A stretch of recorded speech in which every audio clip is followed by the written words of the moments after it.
What's up, everyone? It's Fuzzy. Welcome back to yet another MLB recap. The All-Star ballot finalists are officially out, and it is bad. Fan voting keeps robbing players who should be starting, but what else is new? The Cleveland Guardians, my team, are putting out an embarrassing product on the field, and some of their on-air radio hosts and personalities are kind of mocking fans for asking the team to get better. The Marlins have a real-life tank, also known as Augustine Ramírez, and he almost went to the Coca-Cola bottle down in San Francisco. Ohtani went to the bullpen down in Coors. He is yet again leading everyone in All-Star votes. He's leading basically the entire National League in everything, and the Mets, this one sucks. Griffin Canning, he's probably going to miss the rest of the year right after they just got back Frankie Montas. So again, we'll talk about all of that and more in today's MLB recap. Don't forget that recap is brought to you by SeatGeek and Underdog Fantasy. Use code Fuzzy. And I just checked. Did you guys know almost 60% of you have not hit that subscribe button yet? If you haven't already, hit that button. Let's get closer and closer to 600,000. Before we get into the games, it's time for our yearly rant about how stupid fan voting is for the All-Star game. I'm getting so sick of this blasphemy year in and year out. So Mookie bets he's a finalist for shortstops, even though Trea, CJ Abrams, and Elly have been better.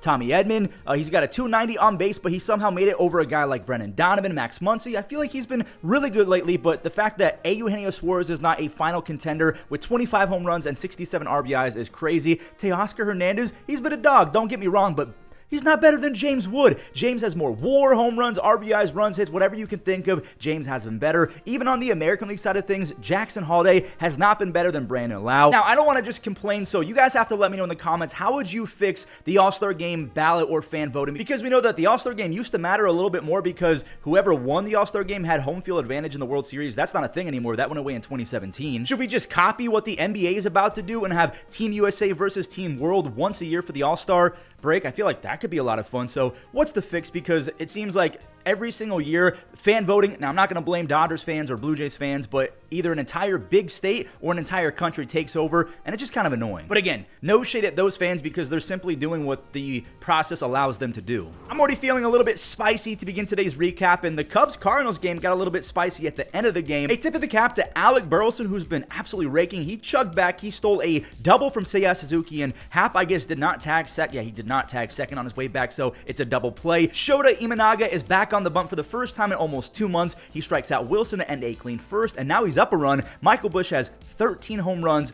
46 RBIs. He's been a monster this year. The Cubs got a free run courtesy of an Ian Happ bases out of walk. And Shota, honestly, he looked like he didn't miss any action. He was only allowed to go 80-ish pitches. He went 5 scoreless with 1 base hit. He now has a 2.54 ERA on the season. There was a weird play in the 8th because the Cubs got handed another free run on a pickoff attempt. As soon as PCA saw Wilson throw to second base, he scored easy. The Cubs are up 3-0, and here's where things got chippy. Wilson almost wore 101 to the face. I mean, that's going to make anyone upset, not going to lie. There's some jawing back and forth. Palencia was like, dude, I'm trying to get my save. That was not on purpose. And Danny bounced back. He strikes out Gorman to end it. But it wasn't done there. He was yelling. He was staring at Wilson. The benches ended up clearing. But just like any other benches clearing, I'm going to put brawl in air quotes. Nothing ever happens. But it is a rivalry series. It's going to be a lot of fun to watch the rest of the year. The Cardinals are trying to catch up to the Cubs, but losing 2 in a row is not great. They're 4.5 games back. Oh, great. It's time to talk about my team, the Guardians, getting embarrassed again and maybe losing Jose Ramirez in the process. I mean, this is just the cherry on top for me. Miles Straw, the former Guardian, is getting on base. Manzo just booted it. Nathan Lucas, he peppered one to right for a 2-run single. And, now the Blue Jays are up by a 3rd run because Manzo had 2 errors on 1 play, so 3 in 1 inning. Vladimir Guerrero Jr. got hit 96 to the forearm, and he was already hit the game before. I think he was hit in the ribs. He had to leave the game, so as a Guardians fan, I knew it was coming, and there it is. Jose took 95 to the elbow. That was 1,000% retaliation, just old school baseball in real life. Jose, he got pulled as well. Stephen Vogt, the manager of the Guardians, he was not happy. Like, he walked into Toronto territory yelling at the manager of the Blue Jays. Kevin Gausman, he was vintage Gausman, 8 shutout innings with 6 strikeouts. He only allowed 2 base hits. Alejandro Kirk added 3 more, count them, wait, so he added 2 RBIs, but 3 scored on Cleveland's 4th error of the game. The Jays are 43-37, but I got to talk about my Guardians one more time because it's getting pathetic and embarrassing. Over the last month, the Guardians have the 3rd worst team OPS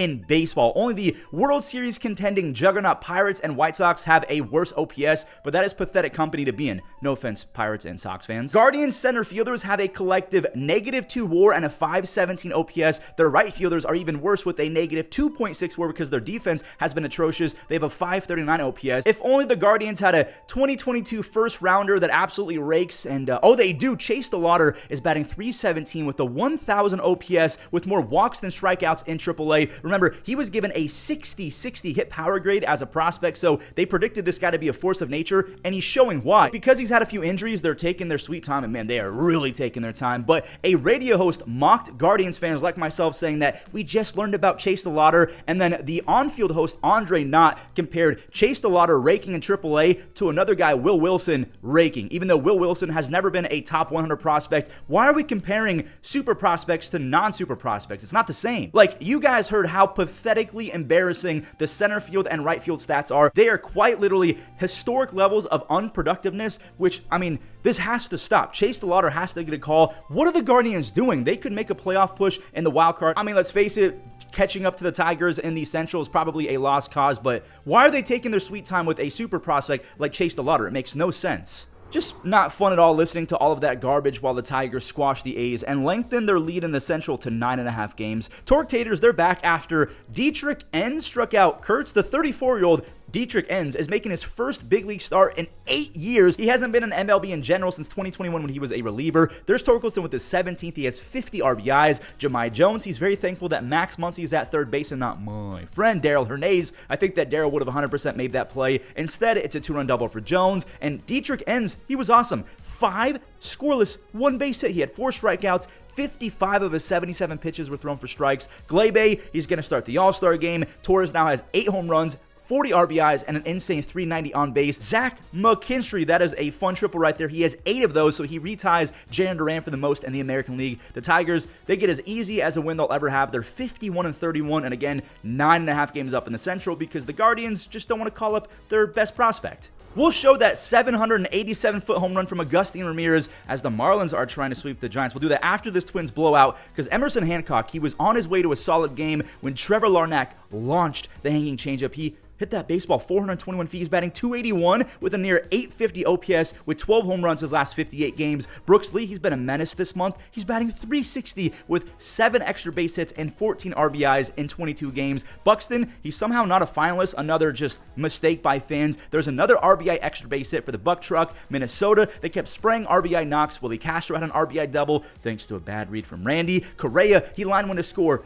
2 more, and if you're not looking, please look at this swing. Does Matt Wallner have the highest leg kick in baseball? He went way out for a 2-run home run, and look at the replay. I mean, his leg is basically up to his chest. He's a 6'4" behemoth with probably the tallest leg kick I've ever seen. Simeon Woods Richardson was awesome. 6 strikeouts over 5 scoreless. The Twins are 39-42. The Mariners are 41-39. So if you do the math, they're both at 81 games. That's half of 162. So we're officially at the halfway point of the season. The Marlins are looking for a sweep, and Kyle Stowers charged up for a mammoth 440-foot perfect 3-run home run. That would have been a splash hit if he just pulled it. I mean, going 5 rows deep to center field in San Francisco is ridiculous. Augustine, he went even further. He already had a double earlier at 113 miles an hour. This ball went 443 feet. I thought he was about to go Vladdy Sr. in the home run derby back in the day and hit the Coke bottle. Rafi, same place as Stowers. The ball is flying. He has 4 extra base hits and 5 RBIs his first 9 games as a Giant. The Giants actually completed the comeback with 3 runs from Adames and Brett Wisely, so the crowd was really amped up, but the crowd was quickly taken out of it. Eric Wagaman, he's a big man. He has 4 doubles his last 5 games and 15 RBIs his last 24. Connor Norby drove in Eric Wagaman, and now Norby scoring moments later on the Xavier Edwards 2-run double. By the way, fun fact from Fuzzy, Xavier is like one of 2 or 3 dudes left without a home run this year out of Lopez. That's his 6th base hit this year. Remember, he was DFA'd by the Giants last year, so this is payback. Augustine, he secures a 3-hit and 3 RBI day. He has 24 extra base hits and 30 RBIs his first 55 games, and a very impressive 17% strikeout rate. The Marlins do sweep. They've won 4 in a row. The Giants, they're still 44-37. But that does mean they just fell to 6.5 games back of the Dodgers and a half game back of the Padres for 2nd place in the West. I forgot to mention this in the intro, but Kershaw's so close to history. He has 8 more strikeouts until 3,000. Now he's 6 away because he struck out too early. Brenton Doyle, he's having a season from hell. That's just his 6th home run. He's only batting 195, but he's changing his feet placement. Maybe he's going to be a bit better. I have no idea. Now Kershaw is 5 away. He got Arcia to chase. Tolia, he made a sick sliding stop, but his pitcher just forgot to cover. The run would have scored regardless, but Mookie gets the RBI base hit, not a fielder's choice or anything like that. Mookie doubled in the 6th, and now he can score on Freddie's first base hit of the series. He was 0 for 11 in Colorado. Ohtani, he went 420 feet to the bullpen. His 28th home run. He leads the National League in hits, home runs, slugging, OPS plus total bases, and remember, he's disgusting on the bump. Andy Pages, he ended this one because he has a rocket attached to his body. Tyler Freeman just flat out read it wrong. He thought that it was going to drop. The Dodgers are 51-31, and by the way, Kershaw went 6 with 5 strikeouts, so he's now 3 away from 3,000. If you're going to go to that game, it's going to be expensive. Be sure to use code Fuzzy on SeatGeek because you get to save some money.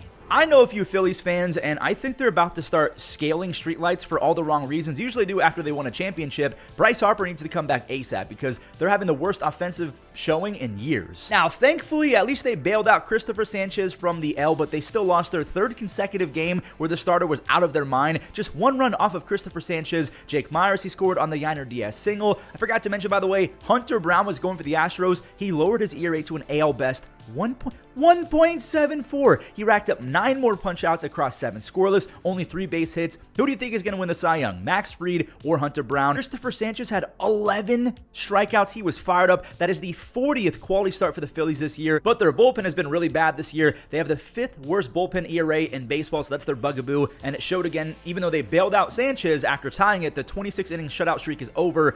The losing streak ain't, though. Cam Smith found some grass. The rookie gave Brian Abreu a lead. Josh Hader got the day off. Abreu got a 4-out save, all 4 outs on the strikeout. He's back to being prime Brian Abreu. He has a 1.7 ERA with 53 strikeouts and 36 innings. The Astros have won 4 in a row. The Phillies have dropped 3 in a row. In the last 3 games, again, their starting pitchers were out of their mind, but the Astros staff was even better. Which now means if the Mets win back-to-back games versus the Braves, they'll be back atop the NL East over Philly. Oof, Ronald, he got rung up on a pitch way outside. Ever since hitting a home run, I think in the first game of the series, he struck out 8 times now. No. Griffin Canning, he's probably done for the year. It wasn't even a play to him. He popped his Achilles. I'm not going to show it because every time it just makes me cringe, like my whole body just, prayers all the way up, man, because Griffin has been breaking out with the Mets. They really fixed them. It just reminds me of what happened to Ryan Howard because Howard was on a trajectory for the Hall of Fame. And also, it's just been happening a lot in life in general. Like in the NBA, it's been happening a lot lately. Pete, he smoked one off the wall, and Tyrone Taylor lifted a sac fly, which ended up being the only run that the Mets needed because the Mets bullpen was nails. Pete Alonso and Jeff McNeil both tacked on some insurance runs, and I do want to show this reliever, Daniel, I think that's how you say it, Nunez. He struck out the side in the 7th. He had 48 strikeouts and 35 innings last year. He went 2 no-hit innings out the pen. He's finally back. Jeff McNeil added a pair of RBIs, and then Sugar, he came out for the non-save. He ends it with 99 miles an hour. The Mets are back in first place, but only by a half game. We have some more potential shuffling in the East, but now we're on the American League side of things. Tampa, they're now within a half game of the Yankees because Jake Mangum, he's been awesome. The rookie defies modern philosophies of hitting the ball hard and having crazy bat speeds. He doesn't strike out, but he has a ton of contact. He's quick. He's batting .312 with a .353 on base as a rookie. Josh Lowe cashed him in, and later in the 6th, Tampa tore the covers off some baseballs. Brandon Lowe, who should be a finalist over Jackson Holiday, no offense, Holiday fans, he goes 431 feet for his 16th. He has a 13-game hit streak, by the way. Junior Caminero, that baseball has gone on a line. Back-to-back home runs. He has 20 home runs before the All-Star break as a 21-year-old. Like, when I was 21, I was crying over girls and figuring out whether or not I should drop out of college to make YouTube videos. And you think I'd move on? You think I forgot about Shane Baz? You mean the Shane Baz, the guy who struck out 9 over 8 scoreless innings? The knuckle curve set up the fastball and the cutter. He struck out Waters on a hit-by pitch. Like, that cutter moves so much. Guys still want to offer at it. They got him in that Chris Archer trade back in the day. They got Tyler Glasnow, Austin Meadows, and Shane Baz all in one trade. By the way, where's Austin Meadows? I miss him. A sweet double play ends it. Tampa is as hot as they've ever been. They're 25-9 since May 20th. They have an .815 OPS as an offense over that stretch and a sub-3 ERA. That'll play. And that'll do it for today's recap. Thank you guys so much for watching. A reminder that almost 60% of you guys haven't hit that subscribe button yet, so hit that sub button. Be sure to use code Fuzzy on SeatGeek and Underdog Fantasy. I'll catch you guys in the next one. Enjoy the web gems. A ball hit to deep right field and caught!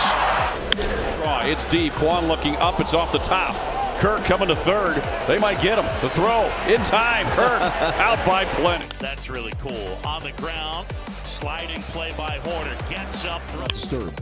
Sim caught that. Wow, a rocket. Is hit towards center with some carry. Doyle going back at the wall. Leaps it. Here's a swing and a ground ball to third. Tricky hop backhanded by Ben Williamson. Toss across. This one lined to shallow right field and a nice sliding catch. Pick off play at third and Simpson. Line drive to center field. It is caught towards short. Pena goes down to the grass. Fly ball center field. Pico Armstrong racing, and he makes a sliding catch.